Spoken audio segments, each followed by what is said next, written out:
This is the Betero 1-year overview reading for the year of 2024. It's currently March 23rd, 2024, 3:59 p.m. Eastern Time. Betero at the time of this reading is 0.002377. That's USD. Now, it's currently, like I said, March 23rd. The file itself was created February 18th, 2024 at 11:01 p.m. Eastern Time. That's this video down here in the corner, but we're so backed up on the waiting list here that this is the soonest we could get to it. The good news is that after we predict this, we can go and we can take a look at the first quarter on the chart and verify for accuracy, and that'll allow us a good idea of if this is one of the ones that pans out very nicely, like the majority of the readings. But it's always good to have a little control to see how this one's overall accuracy is. Now, the overall theme and behavior for the year 2024 is a notable decline. The Universe card is the biggest decline card in the deck. It's crossed with sideways rotation along a key support level on a multi-year scale. Behavior around the highest high, we have a notable move into the high. When you see the adjustment card, it's usually like a really prominent move on in this case, in a 1-year chart, taking us into the high, or it could even be like a gap up. It's possible it could be a move, like a big move out of oversold territory, but it's not always out of oversold territory. Sometimes the adjustment card, like if it was in the low position, that would probably indicate a short squeeze. It's in the high position, so a big move to the upside to reach the high. Behavior around the lowest low for the year, out of the decline from the bottom of the range, there's a big move out of the low from that bottom of the range all the way to the top of the range, and that's on a 1-year chart kind of scale. Now, before I get into the week-by-week chart behavior and the timing of the highest high and the lowest low to the week, I just want to make sure that everybody is aware. So if you're new, the way that this reading works, if you're new, we have 4 cards in each cluster. Each cluster represents 1 month general information out of the year, and the 2 cards in the center going left to right represent about 2 weeks of time. Now, in some cases, the card's energy will not line up perfectly with 2 weeks of time, so you have to give it a little wiggle room. What you want to do, follow the sequence of chart behavior as outlined by the prediction, and there may be a little plus or minus 2 weeks here or there, it's possible, but stay on track with the sequence of events if that happens. So in January, we have a prominent peak on a 1-year chart scale and erratic behavior back and forth through the same price level in the earlier part of January, revisiting a crest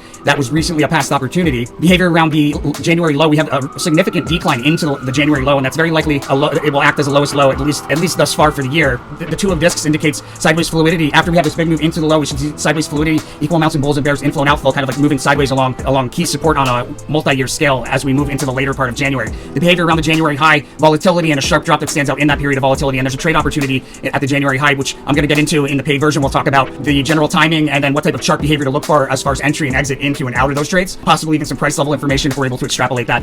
In early February, we have a sideways S formation within a channel. It's usually like an overall kind of like a decline where you decline from resistance, hit support, return all the way back to resistance, reverse, go all the way back to that support within a channel. I'm advised not to chase a rally in early February in the midst of that, and the February high, we successfully turned resistance into support on a multi-day kind of scale, or a 1-year chart scale. Behavior out of the February low is a notable rally offering a trade opportunity. When you see the Princess of Wands in a low signification position, it's usually indicating that we'll revisit the same price level in the not too distant future, or possibly even a lower one. In this case, it looks like a lower one, but we'll get into that in more detail in the paid version.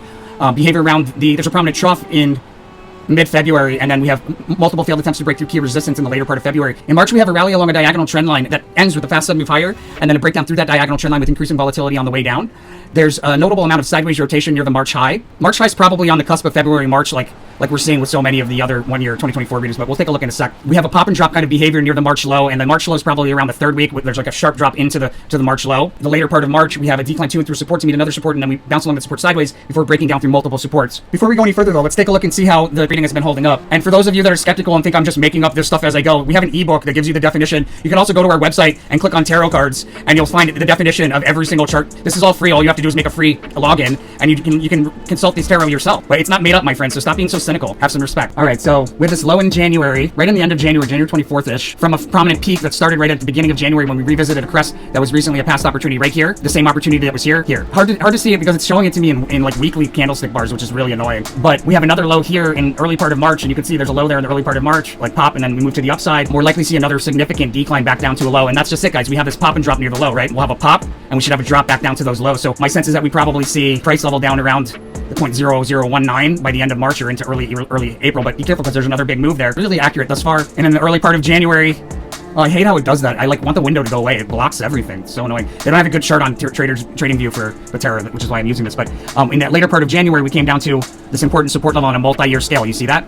That's that Emperor card. With that said, I feel very encouraged about the future accuracy of this reading. If you're interested in the paid version, it's a really great way to support the channel. What you get is the actual timing that we see of the best trades throughout that reading. We'll also include what type of chart behavior to look for as far as entry and exit into and out of those trades, what trades to avoid on the chart, and possibly even some price level information whenever we're able to extrapolate that information all in the the paid version, super helpful information that you won't find anywhere else. And you get the paid version on our website here under our services, SO Meta Posts. Scroll down to 1 year report, click here to order. You can get a custom report here by clicking here. You specify the year that you're interested in. We're about to get rid of 2024 as an option pretty soon. And then you specify the crypto or ticker symbol. If it's crypto, please specify that it's crypto. And add to cart. Great way to support the channel, my friends. I definitely know the names of people that order these. And every time we have a new person that order these, they become a repeat customer. People that return to our website are 3 times as likely to purchase something as people's first visit. Why is that? Because the information can't be found anywhere else before the time frame that the reading is predicting. And also, there's a couple other options that may be a little bit more inexpensive for somebody that's like really into 1 years. You can go to our services, SO Meta Post, and get our top end subscription, total access right here. This is a monthly subscription. It gives you access to all of the paid versions of the monthlies, as well as all of the paid versions of the 1 years that come out. So any customs that we do that other people order,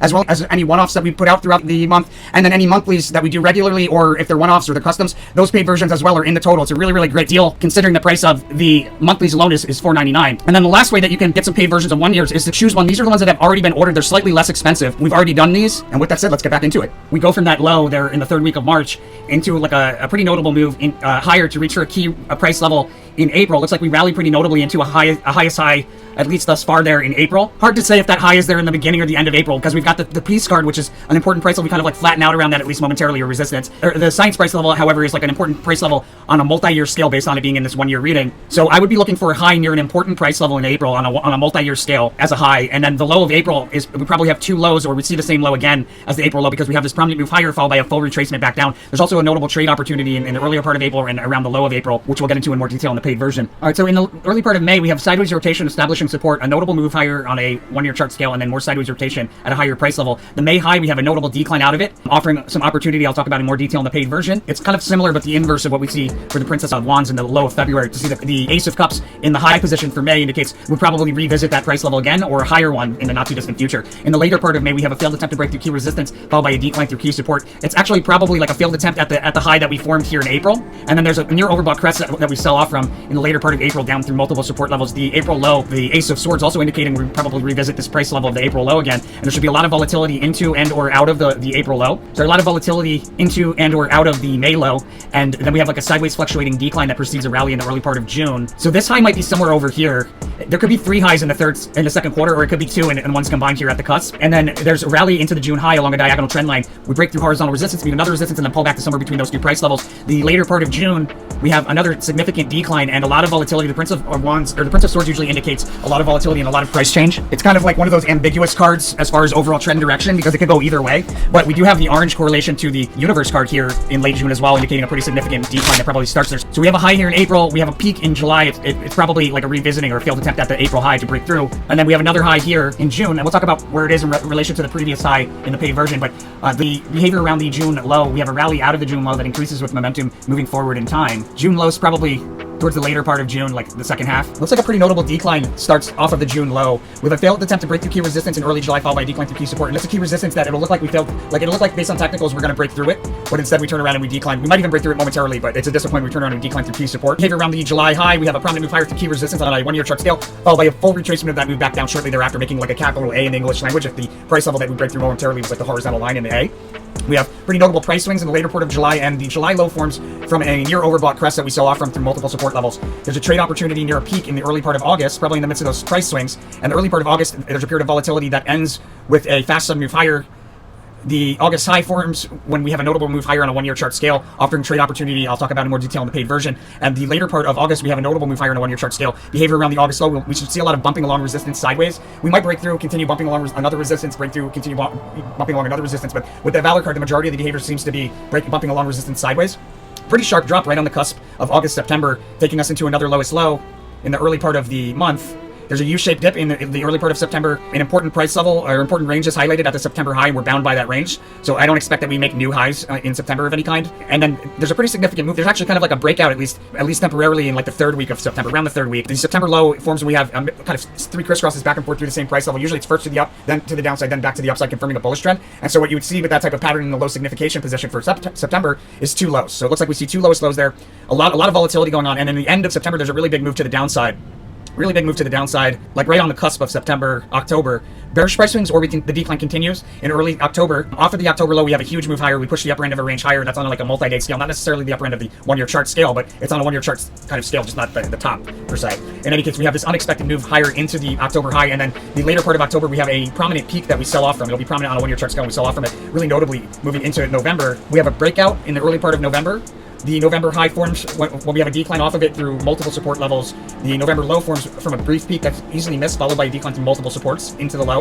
And then the later part of November, we have a sideways fluctuating rally that precedes a notable decline. Looks like a really big move on the cusp of November, December to the upside, like right there on the cusp, or maybe the first week of December, or maybe even the very beginning of the first week of December. With this big move higher, we attempt to establish support. There's a big move to the downside, taking us into, I'm picking up on possibly another low here because of the death card. Hard to say, but there'll be a prominent trough here in December. An unexpected move out of that prominent trough, even in the face of seemingly overwhelming headwinds or seemingly really negative technical chart behavior. There's a prominent peak there, mid to later part of December, and then off of that peak, we have a decline that increases with momentum moving forward into the end of the year and out of the end of the year and into the following year. The sneak preview card for 2025, we have a rally into key resistance on a 1-year chart scale, or just say on a multi-year chart scale, followed by a breakdown from that resistance with increasing volatility, with consecutively lower spikes up on the way down. Really notable decline in there, guys, in 2025, and we probably have highs for the year, 2025, early in like the first quarter of the year. But we'll talk about that in more detail as we get into the paid version and when we get into the 2024 reading. That's BTE for 2024. Thank you guys so much for watching. Please make sure to subscribe if you haven't done so and you like this stuff. Really helps out the channel. Most importantly, make sure to follow that rule of karma. You know where to go, you know what to do. Blessings to all my angel investors. I will see you guys on the next one. Stay tuned if you got the paid version. We're going to get into the best trades and the price level information momentarily.